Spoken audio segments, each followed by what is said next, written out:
ഇന്നത്തെ ഏറ്റവും പുതിയ വീഡിയോയിലേക്ക് ഇവർക്കും സ്വാഗതം. മോളിവുഡിൽ നിന്ന് വരാനിരിക്കുന്ന വലിയ മൾട്ടി സ്റ്റാർ ബിഗ് ബഡ്ജറ്റ് സിനിമയാണല്ലോ ബിഗ് ബോസ് ഒരുമിക്കുന്ന വർഷങ്ങൾക്ക് ശേഷം ഒരുമിക്കുന്ന മഹേഷ് നാരായണൻ സംവിധാനം ചെയ്യുന്ന പേട്രിയറ്റ്. കഴിഞ്ഞ കുറച്ച് ദിവസങ്ങൾക്കിടയിൽ സോഷ്യൽ മീഡിയയിലെ പ്രധാന ചർച്ചാ വിഷയമാണല്ലോ സിനിമയിൽ നിന്ന് മമ്മൂട്ടി പിന്മാറിയതല്ലെങ്കിൽ മമ്മൂട്ടിയെ മാറ്റിയതല്ലെങ്കിൽ മമ്മൂട്ടിയുടെ ഷെഡ്യൂൾ കുറച്ചിരിക്കുന്നു തുടങ്ങിയ റൂമേഴ്സ് എല്ലാം തന്നെ.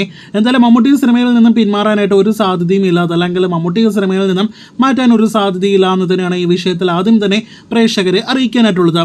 കാരണം ഈ പ്രോജക്റ്റ് ആരംഭിക്കപ്പെട്ടത് തന്നെ മമ്മൂട്ടിയിൽ നിന്നാണ്. മമ്മൂട്ടി മഹേഷ് നാരായണൻ കോംബോയിൽ ഒരു സിനിമ വരുന്നു. ആ സിനിമയിലേക്ക് പിന്നീട് കുഞ്ചാക്കോ ബോബൻ, ഫഹദ് ഫാസിൽ ഒപ്പം ലാലേട്ടൻ എല്ലാം തന്നെ ജോയിൻ ചെയ്യുന്നു എന്ന രീതിയിലായിരുന്നു ആദ്യം മുതലേ വാർത്തകൾ വന്നത്.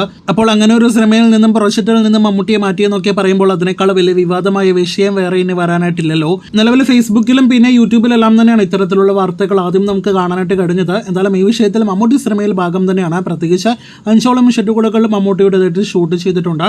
ഇനി 50 ദിവസത്തെ ഷൂട്ട് മമ്മൂട്ടിക്ക് സിനിമയിൽ ഉണ്ട് എന്ന് അറിയാനായിട്ട് കഴിയുന്നു. ഒരുപക്ഷെ ഷൂട്ടിംഗ് ഡേയ്സ് കുറയ്ക്കാനുള്ള സാധ്യതയുണ്ട്. പ്രത്യേകിച്ച് നിലവിലെ മമ്മൂട്ടിയുടെ ആരോഗ്യാവസ്ഥയിൽ നിലവിലെ പ്രായം കണക്കാക്കിയുള്ള രംഗങ്ങളിൽ മാത്രമേ ഇനി ഒരുപക്ഷെ സിനിമയിൽ മമ്മൂട്ടിക്ക് അഭിനയിക്കാനായിട്ട് കഴിയുകയുള്ളൂ. പക്ഷെ അതിനർത്ഥം മമ്മൂട്ടി സിനിമയിലില്ല എന്നല്ല എന്ന് പ്രത്യേകം അറിയിച്ചുകൊള്ളട്ടെ. ഇതിനിടെ ലാലേട്ടനും സിനിമയിൽ പ്രാധാന്യം ഏറി വരുന്നുവെന്ന ഒരു വാർത്തയും നാം കണ്ടുകൊണ്ടിരിക്കുകയാണല്ലോ. സിനിമയിൽ ആദ്യം ലാലേട്ടൻ വരുമ്പോൾ ലാലേട്ടൻ സിനിമയിൽ കാമിയോ അല്ലെങ്കിൽ അസിസ്റ്റന്റ് കാമിയോ വേഷത്തെ അവതരിപ്പിക്കുന്നു എന്നായിരുന്നു റിപ്പോർട്ടുകൾ ഉണ്ടായത്. എന്നാൽ ഇപ്പോഴത്തെ ലാലേട്ടനും ഏകദേശം 5ഓളം ഷെഡ്യൂളുകളിൽ സിനിമയിൽ ഭാഗമായിട്ടുണ്ട്. അതിൽ 2 ഷെഡ്യൂളുകളിൽ മമ്മൂട്ടി ഇല്ലാത്ത രംഗങ്ങളിൽ ആക്ഷൻ ചെയ്യാനായിട്ട് വരെ ലാലേട്ടനുണ്ട് എന്ന് അറിയാനായിട്ട് കഴിയുന്നു. അതോടൊപ്പം തന്നെ ആൻജോ ജോസഫ് ആവശ്യപ്പെട്ടത് പ്രകാരം ഒരു ആക്ഷൻ ഷൂട്ട് കൂടി കൊച്ചിയിൽ ഈ സിനിമയ്ക്ക് വേണ്ടി ലാലേട്ടൻ അഭിനയിച്ചു എന്നൊക്കെയാണ് നമുക്കറിയാനായിട്ട് കഴിഞ്ഞിരിക്കുന്നത്.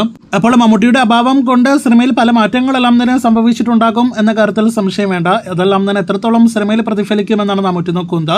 ഇതിനിടയിൽ മമ്മൂട്ടിയുടെ കൊച്ചിയിലേക്കുള്ള തിരിച്ചുവരവ് വീണ്ടും വൈകുകയാണെന്ന് നാം മനസ്സിലാക്കുന്നു. മാർച്ച് മാസം മുതൽ സിനിമയിൽ നിന്ന് വിട്ടുനിൽക്കുന്ന മമ്മൂക്ക ഓരോ മാസം കഴിയുമ്പോഴും അടുത്ത മാസം വരുമെന്നൊരു റൂമേഴ്സാണ് സോഷ്യൽ മീഡിയയിൽ പ്രചരിക്കുന്നതെങ്കിൽ ഏറ്റവും അവസാനമായിട്ട് വന്ന ശക്തമായ റൂമേഴ്സ് പ്രകാരം ജൂലൈ അവസാനത്തോടെ അതല്ലെങ്കിൽ ഓഗസ്റ്റ് ആദ്യ വാരത്തോടെ കേരളത്തിലേക്ക് മടങ്ങിയെത്തും മെഗാസ്റ്റാർ എന്നായിരുന്നു റിപ്പോർട്ടുകൾ ഉണ്ടായത്. എന്നാൽ ഇനിയും 1-2 ആഴ്ചകൾ അധികം മമ്മൂക്കിക്കായിട്ട് കാത്തിരിക്കണമെന്നാണ് നാം മനസ്സിലാക്കുന്നത്. വരുന്ന ഓഗസ്റ്റ് 15-ാം തീയതി കൊച്ചിയിൽ നടക്കാനായിട്ടിരിക്കുന്ന അമ്മ ഇലക്ഷനിലെ മെഗാസ്റ്റാർ വോട്ട് ചെയ്യാനായിട്ട് എത്തുമെന്നതിനെ പ്രതീക്ഷിക്കാം.